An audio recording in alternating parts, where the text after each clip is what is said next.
माफी मांगे नाक रगड़ के, नहीं तो वो सोच ले कि वो कैसे बचेगा इन महिलाओं से।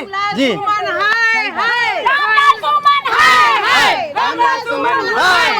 मुर्दाबाद मुर्दाबाद, संसद से बाहर निकालो रामलाल सुमन, हाय हाय।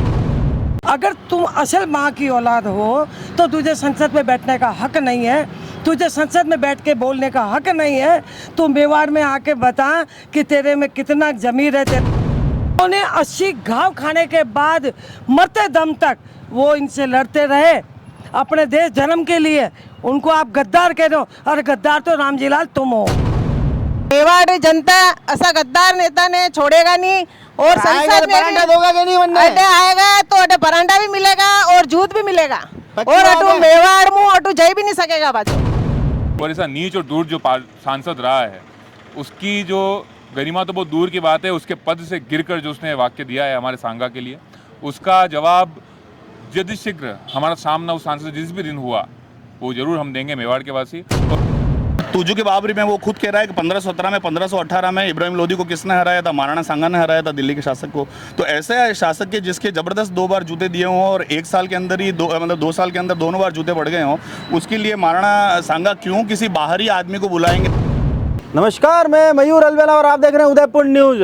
विगत 4-5 दिनों से एक मुद्दा काफ़ी गरमाया हुआ है, सोशल मीडिया पर काफ़ी ट्रेंडिंग है। और आपको बता दें कि जिस तरह से समाजवादी पार्टी के राज्यसभा के सांसद रामजी लाल का द्वारा एक विवादित बयान दिया जाता है, जिसके बाद पूरे मेवाड़ में आक्रोश है। तो मेवाड़ की कुछ महिलाएं हमारे साथ हैं। अर्चना जी, आप बताओ कि सांसद के द्वारा इस तरह से बयान दिया जाता है। पहली बात तो उसको जिस जनता ने जिता के भेजा उनको भी सोचना पड़ेगा कि किस गंदे आदमी को हमने जिता करके संसद में भेजा जी। और जिस पार्टी से वो बिलोंग करता है, समाजवादी पार्टी से, ये वामपंथी आचरण वाले लोग हैं। वो हीरो को विलेन बनाते हैं, विलेन को हीरो बनाना इनके खानदानी पेशा है। और जो इसके माँ बाप ने नाम रखा होगा रामजी लाल, वो रामजी लाल नहीं, वो रावण का लाल ही हो सकता है, जो इस तरह की जिन महापुरुष के लिए वो ये शब्दों का उपयोग कर रहा है। मैं कह रही हूँ कि इससे भी जलील शब्द मेरे पास में नहीं है। हम मेवाड़ स्टेट के लोग हैं, मेवाड़ के महाराणा और राणा सांगा और महाराणा प्रताप के वंशज हैं। हमने स्वाभिमान की लड़ाई लड़ी, हमने मेवाड़ स्टेट को एक करने के लिए लड़ाई लड़ी। हम उनके देश धर्म के लिए हम जीने मरने को तैयार हो जाते हैं। उनको उसने गद्दार कह के और गद्दारों के वंशज कह के उसने बहुत घटिया काम किया है। और मैं आपके चैनल के माध्यम से कहती हूँ कि रामजी लाल जैसे सुमन साहब को कि संसद में अगर तुम असल माँ की औलाद हो तो तुझे संसद में बैठने का हक नहीं है, तुझे संसद में बैठ के बोलने का हक नहीं है। तू मेवाड़ में आके बता कि तेरे में कितना जमीर है, तेरा कितना है, जो हम बताएं कि तुम क्या हो। सांसद ने आज ये बताया। आप तो हम तो ये कहते हैं कि तू संसद की सदस्यता के लायक नहीं है, तू वार्ड का पार्षद बनने लायक नहीं है। तू अगर अपने उसमें है तो राणा सांगा ही नहीं, हमारे मेवाड़ का एक भी राणा महाराणा, हमारे शिवाजी राजे, संभाजी राजे, महाराणा प्रताप, राणा सांगा, इन्होंने मुगलों की, मुसलमानों की, इन स्टेट की गुलामी स्वीकार नहीं करी। इब्राहिम लोदी से भी युद्ध हारे वो जी, ठीक है ना। पर उन्होंने अपनी जमीन क्या, उन्होंने 80 घाव खाने के बाद मरते दम तक वो इनसे लड़ते रहे अपने देश धर्म के लिए। उनको आप गद्दार कह रहे हो, और गद्दार तो रामजी लाल तुम हो जी। और गद्दार तो बहुत शब्द तेरे लिए खराब निकलेगा रामजी लाल।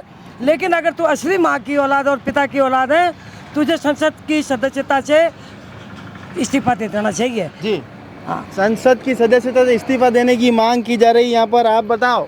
मैं मीना चौहान, उदयपुर न्यूज से आप सभी को एक ही बात कहना चाहती हूँ। जो ऐसे गद्दार लोग बैठे हैं, अनपढ़ गवार जो संसद में बैठे हैं, ऐसे लोगों को संसद में एंट्री देने की मतलब जरूरत नहीं है। जो कह रहे महाराणा सांगा 80 गांव ले मतलब थे शरीर पे, एक आंख नहीं, एक मतलब पाँव नहीं, तो वो देश के लिए, मेवाड़ के लिए लड़े और जनता के लिए लड़े। ऐसे राजा हमारे जो महाराणा प्रताप, महाराणा ये सभी हमारे राजा, महाराणा सांगा, फतेह सिंह जी, जो भी सभी थे, तो उनके लिए अब ऐसी बात करना उसके लिए शोभा नहीं देती। कहीं कहना कही है आज मेवाड़ी में, कहना है आज मेवाड़ी में यो कहना है कि मेवाड़ी जनता ऐसा गद्दार नेता ने छोड़ेगा नहीं, और संसद में परांठा दोगा कि नहीं बनना है? अटे आएगा तो अटे परांठा भी मिलेगा और जूत भी मिलेगा, पक्की और बात अटू है। मेवाड़ मुँह अटू जई भी नहीं लगेगा बच्चों। जी हाँ मैडम, आप बताएं। मैं मेवाड़ न्यूज़ के माध्यम से ये कहना चाहूँगी, ऐसे महान व्यक्तित्व जो इतिहास गवाह है उसके लिए बच्चा बच्चा मेवाड़ का जानता है, पूरी दुनिया जानती है कि वो कौन थे।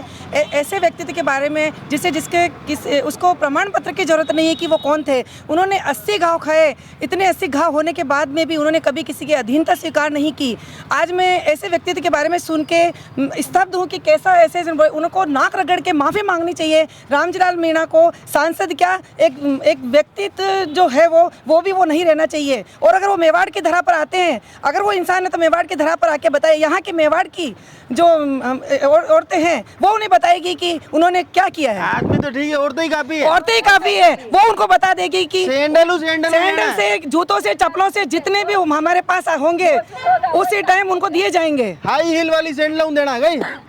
हाँ रूपम जी आप बताओ। जैसा कि हमारे राम जो भी सांसद है उनका नाम भी मुझे याद नहीं है और न मैं ऐसे व्यक्ति को याद रखना चाहती हूँ कि जो 1527 ईस्वी में जिन्होंने बाबर के खिलाफ युद्ध किया और जिनके शरीर पे 80 घाव और एक हाथ और एक आँख को गवा कर भी वो हमारे धरती को बचाने के लिए बाबर से निरंतर युद्ध करते रहे, ऐसे व्यक्ति के लिए वो बोलते हैं जिसको ABCD भी नहीं पता है उसको कि उनका जन्म कहाँ हुआ, उन्होंने कैसे क्या किया, नथिंग, कुछ पता नहीं, बस अपने मुंह से बस करना। और ये धरती रानी पद्मिनी की धरती है। अगर यहाँ पर ऐसी कुछ अफवाहें होती है तो यहाँ की राजस्थान की हर नारी पद्मिनी है और उसका वो अंत करने में 1 मिनट भी नहीं लगाएगी। पक्की बात है, पक्की बात है। मैं एकलिस कापी हूँ, एक कन्नी और आ सकता ही दे बेटी किस तरह गोसा देना होता। गोसारी जरूरत नहीं है मन्ने कीजिए कि रेलवे स्टेशन या कटे तू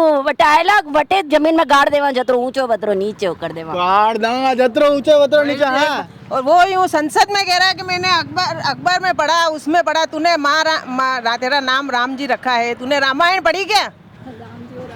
देश की रामायण पढ़ी क्या? तूने अखबार में पढ़ लिया? राणा सांगा के लिए बोल रहा है तू? अखबार में क्या लिखा है? कुरान में क्या लिखा है?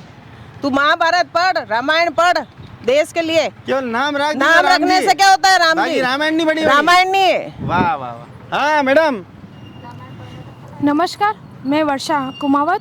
मैं ये कहना चाहूँगी, अगर उसे मेवाड़ का इतिहास ही नहीं पढ़ा, ऐसे इंसान को कहाँ संसद में जगह दी जिसका खुद का ही मेवाड़ इतिहास नहीं इतिहास नहीं पढ़वाने की जरूरत है, वरना देश रो ही नहीं पता जो देश री ABCD का लिखेगा, वरना संसद में जगह वरना बैठवारो अधिकार नहीं होते कि जना रामलाल जी मीणा माने महाराणा सांगा नहीं हूँ क्यों रामलाल जी सुमन है बटे सुमन है। हाँ। वाह कई बात नहीं, सुमन वे भले कई वे ऐसा लोगों और नाम लेना भी मैं पसंद नहीं करूँ जो माने महाराणा सांगा वास्ते यूँ कह सके। वरना अगर आप कह रहा हो अतरी बात मारू कर रहा हो कि भणनो लिखना जरूरी नहीं, तो पचे माँ भणिया लिखिया कम भी वांगा, ये भणिया लिखिया भी वहाँ तो आपने यानी डिग्री देखने कट्टे तो बिठाए होगा। आपने यो भी अकल नहीं है कि आप कहीं जगह बैठा हो कंडे बातें कह रहा हो। अबे कहीं करनो वरनो मानो है पक्की बात है। लो हाथ आना सैंडल निकालो, दो बचेड़ा माफी मांगी तो वो माफी मांगे नाक रगड़ के, नहीं तो वो सोच ले कि वो कैसे बचेगा इन महिलाओं से। जी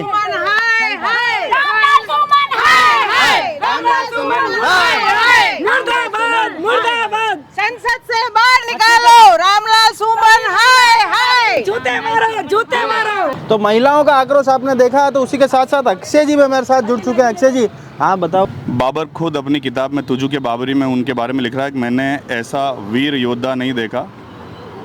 अगर महाराणा सांगा के तीनों पुत्र अगर महाराणा सांगा जैसे निकलते तो आज मुगल कभी भी भारत पे वो कब्जा नहीं कर पाते जो आज जी हमने किया है। तो वो बाबर का ये तुजू की बाबरी में ऐसा कहना है। A.S. बेवरेज करके एक अंग्रेज है जिन्होंने इसका इंग्लिश में ट्रांसलेशन किया था जी, और तुजू की बाबरी का पूरा उन्होंने ट्रांसलेशन किया, उसके हिसाब से बता रहा हूँ। ये बात उसने अपनी तुजू के बाबरी में लिखी है कि महाराणा सांगा ने मुझे पत्र भेजा कि आप आएँ भारत में और क्या करें, गजनी से मुझे, गजनी को अपन बचाएं नहीं, गजनी को अपन दोनों मिलके हमला करते हैं और आपको दिल्ली का मैं शासक बना दूंगा, आप वहाँ आएँ। ऐसी बात किसने लिखी है? किसने लिखी है? बाबर ने। तुजू के बाबरी में बाबर ने लिखी है। ठीक है, बाबर इतना जोरदार कूटनीतिज्ञ आदमी था ना, उसको पता था कि महाराणा सांगा जो है पूरे राजस्थान में जितने भी 22 राजा महाराजा है ना, अगर कभी वो युद्ध करेंगे तो महाराणा सांगा को उनको लीडर बनाएंगे। जैसा कि आप 1526 में पानीपत के युद्ध में आप देख सकते हैं कि उन्होंने दो हाथ किए थे। पहला वो युद्ध जीते थे, दूसरा वो कुछ कारणवश हार चुके थे। अब ऐसे आदमी जो ऑलरेडी इब्राहिम लोदी जो दिल्ली का शासक था 1517 में, खातौली जो आज कोटा के पास में नज़र आता है, खातौली का दुर्ग बोलते हैं, खातौली में महाराणा सांगा ने इब्राहिम लोदी को परास्त किया पहला। 1518 जस्ट उसके 1 साल बाद वापस इब्राहिम लोदी को परास्त किया। कहाँ पर? धौलपुर। धौलपुर एक जगह है, वहाँ पर उसको परास्त किया। जब दोनों बार 1517 और 1518 में तुजू की बाबरी में ये लिखा हुआ है कि जब दोनों जगह परास्त हो चुका है तो महाराणा सांगा क्यों ऐसे आदमी के लिए किसी बाहर के व्यक्ति को बुलाएंगे अपने घर में। पर अभी तो आपने कहा कि तुजू के बाबरी में लिखा है कि उदय सिंह जी राणा सांगा ने उन्हें बुलाया था। किन्होंने बुलाया था? महाराणा, ये तुजू की बाबरी में लिख रहा है। क्या लिख रहा है? वो लिख रहा है कि भाई मुझे मैसेज दिया गया था महाराणा सांगा के द्वारा कि आप आएँ और किससे, इब्राहिम लोदी से लोहा लें और फिर मैं आपको, अगर अपन इब्राहिम लोदी को हरा देते हैं तो मैं आपको दिल्ली का शासक बना दूंगा। ऐसा कौन कह रहा है? बाबर कह रहा है ना। तो आपको मैं समझाने की कोशिश कर रहा हूँ, इतिहासकार को भी ये समझना चाहिए, जितने भी अपने लोग हैं उनको समझना चाहिए कि वो बहुत जोरदार कूटनीतिज्ञ था, उसको पहले से पता था। 2 बार हरा चुके हैं तो उसकी सहायता क्यों लेंगे? एग्जैक्टली, पहली बात तो ये। और तुजू के बाबरी में वो खुद कह रहा है कि 1517 में 1518 में इब्राहिम लोदी को किसने हराया था? महाराणा सांगा ने हराया था दिल्ली के शासक को। तो ऐसे शासक के जिसके जबरदस्त 2 बार जूते दिए हों और 1 साल के अंदर ही 2 साल के अंदर दोनों बार जूते पड़ गए हों, उसके लिए महाराणा सांगा क्यों किसी बाहरी आदमी को बुलाएंगे? पहली बात तो जी। तो दूसरी बात अब मैं आपको स्पष्ट करना चाहता हूं कि आप बाबर के दिमाग से सोचिए। बाबर ने जो अंग्रेजों ने आपके भारत में किया, क्या किया? Divide and rule. उसने क्या किया कि एक जो आदमी है जिसके पीछे ये 22 रियासतें, 22 राजा महाराजा हैं राजस्थान के, जुड़े हुए हैं, एक नाम पर महाराणा सांगा को इनका लीडर बनाया गया था जब इनका पानीपत का युद्ध हुआ था। तो ऐसे आदमी को तोड़े कैसे, इनके आपस में खंडित कैसे करें? तो उसने ये लिखा कि जब मैं यहाँ पर आया 1526 में, जब मैं आया अपने भारत में, मैं जब पहली बार आया तो उस समय मुझे वहाँ पर महाराणा सांगा नहीं मिले, इसलिए उसने क्या कहा कि मैं ये प्रतिज्ञा भंग का आरोप इसके महाराणा सांगा पर लगाता हूँ। सर, ये बहुत सोची समझी राजनीति थी उसकी कि भाई ये लोग अलग अलग रहें, आपस में लड़ा जाएं, इसलिए उसने इस तरीके का उसमें लिखवाया जान करके। इब्राहिम लोदी के चाचा जिसका नाम था आलम खां, अलाउद्दीन भी बोलते हैं उसको कितने लोग, आलम खां उसका नाम था। और वो आलम खां जो है वो बाबर के पास गया था मैसेज लेके कि आप आइए भारत में किसी सुविधाएं क्या है, आप आइए और यहाँ पे कब्जा कीजिए। दूसरा आदमी पंजाब का जो एक शासक था जिसका नाम था दौलत खां लोदी, वो भी क्या किया उसने बाबर को मैसेज भेजा कि आप भारत देश पे आइए और आक्रमण कीजिए। तो 2 ऐसे हैं जो उस तुजू की बाबरी में भी लिख रहे हैं। आपको समझना पड़ेगा जो अंग्रेजों ने डिवाइड एंड रूल किया था ना, वो इसने स्मार्ट तरीके से बाबर ने उस किताब में कर दिया कि कभी भविष्य में भी अगर महाराणा सांगा ऐसा वीर दुर्दांत योद्धा है, इसके नाम को किस तरीके से, इसका शरीर तो खंडित ही है मगर इसके नाम को कैसे खंडित किया जाए वो मैं अपनी किताब में आज से लिख देता हूँ। बात तो तत्कालीन समय पर ही चलेगी, बिल्कुल। लिखी हुई बात जो है लिखी हुई तो समय तक। सर मेरी बात सुनिए, लिखी हुई बात तो आप अगर मेरे अंडर में काम कर रहे हैं तो आप मेरे लिए मेरी तूती बजाएंगे ना, मैं जो कहूंगा वो लिखेंगे ना आप जी। सही। तो आप स्वच्छंद कहाँ हो गए? उस स्वच्छंद थे ही नहीं, मरना थोड़ी था बाबर के हाथों में, जो लिखितकार जो लिख रहा था बस। आज तो डायरेक्ट गर्दन। बस। तो दूसरा मैं आपको कहना चाहता हूँ कि बाबर कूटनीतिज्ञ आदमी था, उसने उस समय अपने तुजू की बाबरी में इस तरीके से लिखवाया जान करके ताकि आने वाले समय में महाराणा सांगा को उस निगाह से नहीं देखा जाए जिस निगाह से आज वो देख रहा है। वर्तमान परिप्रेक्ष्य में ये बातें मुझे लगता है आज नहीं, हमें डेवलपमेंट की बातें करनी चाहिए। मगर अगर आप इतिहास में ही गए, ये तो आपने बिल्कुल अच्छी बात करी। एक बार आपके लिए जोरदार तालियां कि आपने पूरा इतिहास का ज्ञान हमें संजो के बताया। दर्शक भी आज आपसे कुछ सीखेंगे। पर आज आप बताएं कि अगर इस तरह का व्यक्तित्व कोई है, इस तरह के सांसद जो हैं, तो देश का गरिमामय पद है, अगर उस पर बैठ कर कोई इस तरह का बयान देता है, उसके साथ क्या कार्रवाई होनी चाहिए एक मेवाड़वासी होने के नाते? आपके मन का खून किस तरह से उबाल मार रहा है? देखिए, मैं अपना खून जो है मेवाड़ का खून है। मेवाड़ का खून हर कोई ऐसे छिछोले लोगों पे ख़राब नहीं किया जाएगा। छिछोले लोग जिनकी संकीर्ण बुद्धि है, ज्ञान की कमी है और बस एक पार्टी को लेके चल रहे हैं, हर कुछ बोल रहे हैं। आजकल क्या टीआरपी बढ़ाने के लिए आदमी हर कुछ बोले जा रहा है, आप समझ रहे हैं? तो इसलिए मेवाड़ का खून ऐसा थोड़ी है कि हर कहीं गली के टपोरी और कोई छिछोरा आदमी आ गया उसके सामने आप बौखला गए, नहीं, वो नहीं है हम। शांत रहने का समय है। ऐसे आदमी को सपा खुद चाहे कि वो खुद निकले, ज़्यादा बढ़िया रहेगा, नहीं तो उनके जूते खाने जैसे तो उनके दिख ही रहे हैं लक्षण, आप समझे। इतिहासकारों से जाके इनको पहले पढ़ाई करनी चाहिए थी, फिर बोलना चाहिए। तो ऐसा वीर पुरोधा जिसने विदेशी आक्रांताओं को लोहा मनवा दिया है सर, और जिसका एक आंख नहीं, जिसका एक हाथ नहीं, जिसका एक पैर नहीं, और इतना दुर्दांत योद्धा कि सुबह हाथ धोते ही किसके यहाँ युद्ध करने चलना है, ऐसा व्यक्तित्व वो क्यों किसी के सामने हाथ जोड़ के कहेगा तू आ भाई मेरे यहाँ, पहली बात है। और अपने घर में आज आप विदेशी कोई आ रहा है आपके यहाँ, तो आप पासपोर्ट जमा कराते हैं, उसका सी फॉर्म भरते हैं, आप 10 चीज़ें करते हैं, आप उसके लिए गाइड लगाते हैं, आप टैक्सी कराते हैं, क्योंकि वो विदेशी है, उसको जरूरत है। सर मयूर जी, आप तो खुद मेवाड़ के हैं, आपको एक ऐसे बॉम्बे के आदमी की कहाँ जरूरत है कि भाई मेरे यहाँ, वो बॉम्बे का आदमी आपके पास आएगा, आपकी सुविधाओं को लेगा। तो ये तो बिल्कुल निराधार बातें हैं, इसलिए इनका कोई मतलब नहीं है। मैं तो चाहता हूँ कि ऐसे वीर पुरोधा की बात जिसने कही है कि ये अच्छी बात नहीं है, और मेरे ख्याल से मेवाड़ के लोगों को ऐसे तुच्छ आदमी के लिए अपना जो समय है और अपना जो खून का उबाल है वो ऐसे तुच्छ आदमी के लिए न लगाएं, इसको बचा के रखें, ज़रूरत पड़ेगी इसको बचा के रखें जी। हाँ, और ऐसा मेरा देखो, बाबर की जगह है, वो इब्राहिम लोदी की जगह है। मैंने आपको स्पष्ट कर दिया, इब्राहिम लोदी ने जब 2 बार शिकस्त खा ली तो उसके बाद जब महाराणा सांगा का सवाल ही नहीं उठता है उसके सामने हाथ जोड़ के जाने का। इतिहास के नज़रिए से देखे तो आप समझे, ऐसा वीर पुरोधा यार जिसने 80 गाँव अपने शरीर पे सहे हों, अपनी माँ बहनों की इज्जत बचाई हो, आज हर मतलब नारी और नर और जितने बच्चे हैं उनके सामने उनका नाम बड़ा ऊपर से लिया जाता है सर। एक ऐसा आदमी जो दरबार में एक बार बैठा, उसने कहा कि भाई मेरा हाथ नहीं है, मेरी आंख नहीं है, मेरे 80 गाँव है, मैं अब बिल्कुल खंडित राजा हूँ, खंडित राजा को यहाँ शोभा नहीं देता बैठना। तो उधर से सलुम्बर के कोई रावत थे, उन्हें उठे और उन्होंने कहा कि अरे आप ऐसा कैसे बोल सकते हैं, मजाल है किसी की अगर कोई आ जाए इस गद्दी पर बैठ जाए, ऐसा क्यों कहा? उन्होंने कहा ये तो वीर योद्धाओं का श्रृंगार है, ये वीर योद्धाओं का श्रृंगार है, ये हर किसी कच्चे आदमी का काम नहीं है, इसलिए आप ही यहाँ पर विराजेंगे। उनकी एक आंख चली गई थी जब वो एक बार उनके बड़े भाई थे, उनका नाम था पृथ्वीराज उड़ाना। तो उनके पृथ्वीराज उड़ाना ने क्या है कि जब वो उनके पास किसी के पास पंडित के पास गए थे तो उसमें 3 भाई थे, तो उसमें उनके जो सारंग देवत थे, उनके वो चाचा थे, तो लेके गए थे भाई इसमें से कौन बनेगा, महाराणा कौन बन सकता है। तो उसमें से तीसरे वाले का नाम आया, तो उसने कहा यार ये सांगा संग्राम सिंह बनेगा। तो इधर से जो बड़े भाई थे, कौन से, पृथ्वीराज उड़ाना, उन्होंने अपनी तलवार निकाली, तलवार से उनकी आंख फोड़ दी थी उस समय, और फिर उस समय जब उनके चाचा थे वो लेके वहाँ से भागे थे। ऐसा है। तो मैं क्या कह रहा हूँ, बहुत सारी कठिन परिस्थितियाँ देखी है मेवाड़ ने, और मुझे लगता है इस तरीके का, मैं तो सबसे मेरी माताओं बहनों से भी ये निवेदन करूँगा कि अपने को इतिहास पढ़ना ज़रूरी है, उसको अंदर दिमाग में रखना ज़रूरी है, मगर वर्तमान परिप्रेक्ष्य में देखते हुए आज हमें डेवलपमेंट की बातें करनी चाहिए। इस तरीके की जो ऐसे जो ये गली के छिछोरे और इस तरीके के वाहियात आदमी जिनको बिल्कुल भी बोलना ही नहीं आता है, TRP लेने के लिए वहाँ संसद में खड़े हैं, ये देश का दुर्भाग्य है कि ऐसे लोग वहाँ आ रहे हैं। जी, तो युवा नेता गौरव प्रताप हमारे साथ हैं। गौरव जी, आप बताएं कि जिस तरह से एक सांसद के द्वारा महाराणा सांगा को लेकर आपत्तिजनक बयान यहाँ पर दिया जाता है, मन में काफ़ी क्रोध है, आप क्या कहेंगे उन सांसद जी के लिए?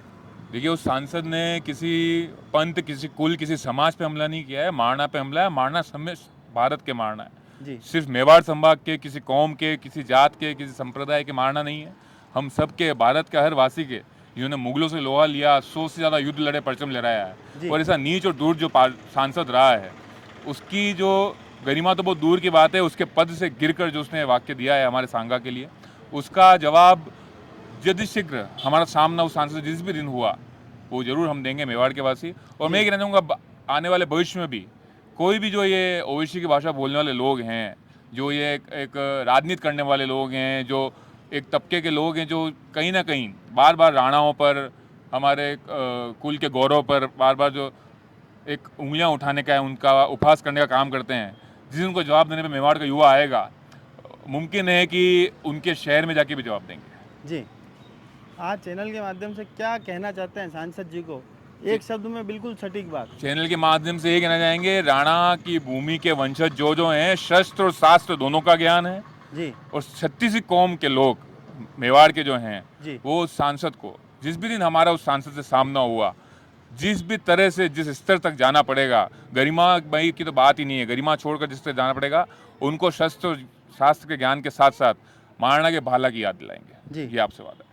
तो गौरव प्रताप ने बहुत स्पष्ट बात यहाँ पर करी कि महाराणा प्रताप की धरती से ताल्लुक़ रखते हैं, महाराणाओं की धरती ताल्लुक़ रखते हैं, शस्त्र और शास्त्र दोनों का ज्ञान रखते हैं, और जिस दिन भी अगर सांसद से सामना होगा, ऐसे धूर्त सांसद से सामना होगा, तो उसको महाराणा प्रताप के भाले की भी याद हम दिला सकते हैं। तमाम मेवाड़ वासियों से भी अपील है कि ऐसे निकम्मे और धूर्त सांसद के खिलाफ आप भी एक अभियान चलाएं। हम हमारे सोशल मीडिया का भी इस्तेमाल करते हैं, तो एक बार वापस इस्तेमाल करें और हैशटैग माफ़ी रामलाल सुमन के नाम से हैशटैग जरूर चलाएं, ताकि उसे भी एहसास हो कि उसने गलत पंगा यहाँ पर ले लिया है। क्योंकि ये स्वाभिमान की धरती है, स्वाभिमान से कभी समझौता ना तो हमारे महाराणा करा है और ना कभी हम करेंगे, क्योंकि हमारे पूर्वजों ने इसे खून पसीने से सींचा है, इस मेवाड़ को सींचा है। तो जय हिंद, जय भारत, जय मेवाड़।